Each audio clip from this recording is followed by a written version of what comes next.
Welcome to The Right Focus, a podcast for writers, newbies, and veterans, and everyone in between. We're hosted by M.A. Lee with the assistance of Remy Black and Edie Rooms, all from Writers Inc. books. Our focus is productivity, process, craft, and tools. Each episode lasts as long as it takes to fix a quick dinner, grab a short commute, or take a brisk walk. Resources and links are in the show notes. Visit us at therightfocus.blogspot.com. Now, on to this week's episode.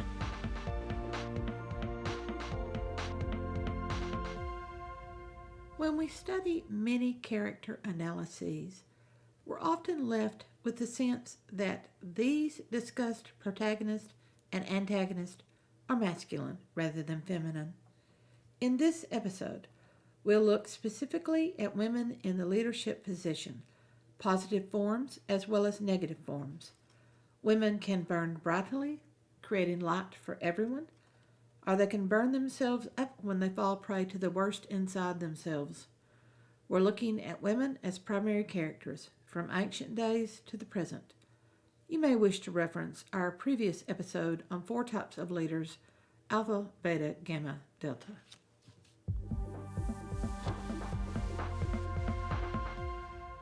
Here's a truth. Strong women create strong relationships when matched with a strong man. Strong with weak is out of balance and will ultimately fail. Why is it that strong women are often viewed as a negative? In the workplace, a strong man is called assertive. A strong woman defending the same idea or process or change is considered too aggressive. Strong women can be called bitches, when in fact they are merely alpha females defending their positions. Women who question men are often seen as interfering when they are usually just trying to point out a better way or a different way. Strong women usually don't think this or that, yes or no. They think this and that and other, looking for and finding a third option that alpha dogs and nihilistic destroyers and manipulative Machiavellians and robotic sages never considered. Strong women in many films are often antagonists for heroes to overcome, and the weak women, oh, they're just the love interest. Challenge the expected. Write a twist with your characters by changing your women from weak to strong. Ancient days. This pattern of viewing strong women as monsters to be overcome harks back to mythology. In Greek mythology, especially, heroes often fought monsters that were half women. Perseus and the 3 Graeae are gray women, half woman, half swan. Perseus and the Gorgon Medusa, a winged beauty with snakes for hair. Odysseus and the Sirens, more bird women. Oedipus and the Sphinx, a woman with a lion's body and bird wings. Jason and the Harpies, raptors with women's faces and bodies. Mythology also has the 3 Fates, Greek form as the moon spinners, Cloto, Lachesis, and the dreaded Atropos, who determined the moment of death, and in the Norse form Erd, Verdandi, and Skuld, past, present, future, are maiden, matron, and crone. The 3 Furies, the Erinyes, Zeus's goddesses of vengeance.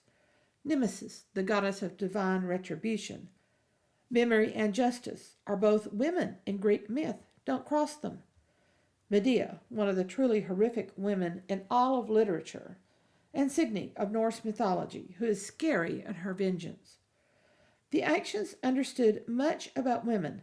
We remember everything, and we let go of nothing. Read the stories of Medea and Signy, and tremble. Yet strong women are heroic as well. Their heroism is often more courageous than men's, since they go against the tide of what culture and weak men want them to be. Alpha, beta, gamma, delta. Woman as ruler, alpha. Her competitive side sets her apart from others. Yes, women can be competitive. Positive side, call her the queen. She influences and unifies. She brings people together to work for a common good. And she finds and promotes people's strengths. On the negative side, she's the bitch. She intimidates emotionally and intellectually, and she manipulates. She focuses on money and appearance, and her goals are always selfish. Woman as seeker beta, much like the male version of the beta, the female beta, as a strong woman, will quietly challenge a bad leader. She is a seeker. She will not waver from a primary goal, although she is willing to alter her goal to achieve a better one. On the positive side, she is a counselor, a troubleshooter. She supports a leader she can respect and who can implement a viable plan. She sees difficulties approaching and she brings them to the attention of the more competitive queen. On the negative side, the woman beta or seeker is a courtier. She is an ego stroker for the bitch. She survives by being a toady and unites with the bitch to create a front against the world. She jealously guards her position and never analyzes the leader, just takes actions, sometimes on her own, to achieve what she thinks the leader wants. Woman as destroyer gamma, she destroys the status quo. On the positive form, she is a non-conformist, a rebel with a cause. She knows the reason that the status quo doesn't work, and she seeks a new way, a new perspective. She seeks the flaws in the established system and is often viewed as quirky or an isolate. On the negative side, the woman destroyer is Little Miss Independent. She is a rebel for no cause. She claims her individuality above all else, but that individuality is usually associated with a clique outside her current sphere. She craves attention as much as the bitch does, but she uses it for a different method. The first goth or the first emo. She's always the first to do and always the first onto a new fad. Woman as protector or delta. Both versions of the delta are caregivers. Strong women see a need for change for those who are in need. They find a need that needs an initiative to fulfill it, and both types inspire others to aid them in fulfilling their goals. On the positive side, the protector woman is a visionary. Like Mother Teresa, she sets up an initiative to respond to a need. Her contagious enthusiasm lures others to help her. Throughout her work, she continues to see others in need, even those working with her, and responds to issues they have. On the negative side, she's a missionary. She gloms onto an initiative, then attempts to claim it as her own. A holier-than-thou attitude drives her crusade and may drive others away.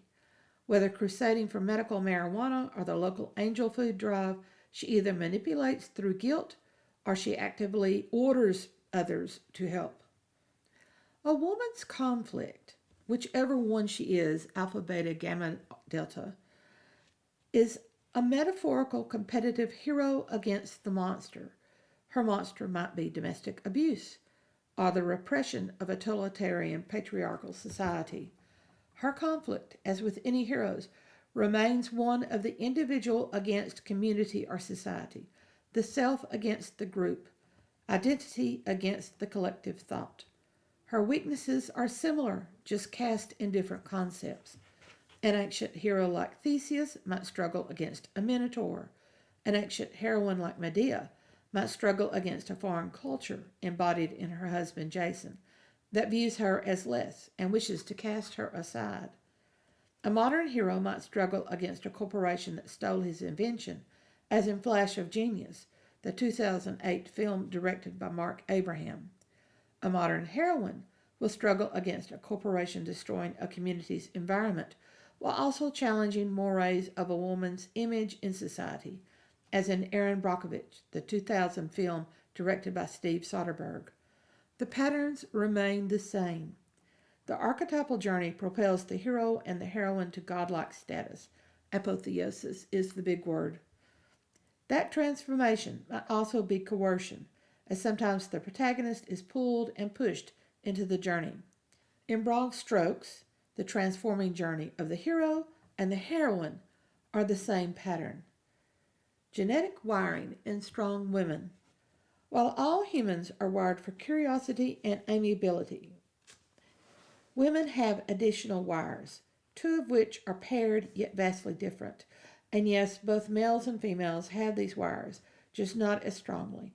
for we are both yin and yang. Men are competitive with each other, with the other, with the world. Just look at any boy on a hiking adventure. The competitive instinct drives out of him. The others in the group, the rocks, the stream, the mountain climb, the boulder scramble, he is overjoyed to have something to pit himself against. Women are cooperative. We focus first on unifying our community. We nest with ourselves, our families, and our friends. Little girls become upset at arguments in the family and between friends. Their nest is threatened. They lean naturally into carrying their baby dolls in their backpacks on that hike. Women want to enrich the local sphere. We feel called upon to reach out and bring others into our embrace. The horrific Medea, who eventually murders her ex-husband Jason's new bride, the bride's dad, and then her own children, begins by wanting to restore the destroyed family unit. Only when she is totally and humiliatingly rejected by Jason does she decide to wipe out any connection to him. And the greatest connection to him is the shared DNA via their children. Those little children never had a chance once she looked at them as mere connective tissue to a man she decided to destroy completely. Strong women protect the nest, even to the point of killing. Myths and fairy tales are filled with stories of young women on quest to restore their family, their home. The heroine of the Seven Swans uses nettles to weave cloth to save her cursed brothers. Simple Psyche ventures into Hades to win back her love Eros. Atinsic jumps after the sky tree and its healing fruit to save her sick husband, which leads to the creation of a new sphere for humans. Beauty agrees to enter the beast's castle to save her father's life. Even more ancient stories are of women killing the threat to the family and home. Signy's revenge on the destroyer of her destroyed family requires her to wipe out the family he forced upon her, a lesson to all such men who think women are weak creatures. Jael recognizes the enemy who is attempting to destroy her people. She offers him her tent, and when he enters and falls asleep because he believes he is safe, she drives a tent peg into his temple. Without a man's brawn, women use other means than simple strength to defeat their enemies. Heroines depend on cleverness or enlist the aid of strangers, the other, and upend the situation to look at it with a different perspective, all to achieve their goal. Yes, some become kick-ass protagonists. On that journey, as scary as any fully armed hero, motivated by familial love or revenge based on familial destruction, some become as terrifying as the ancient Medea.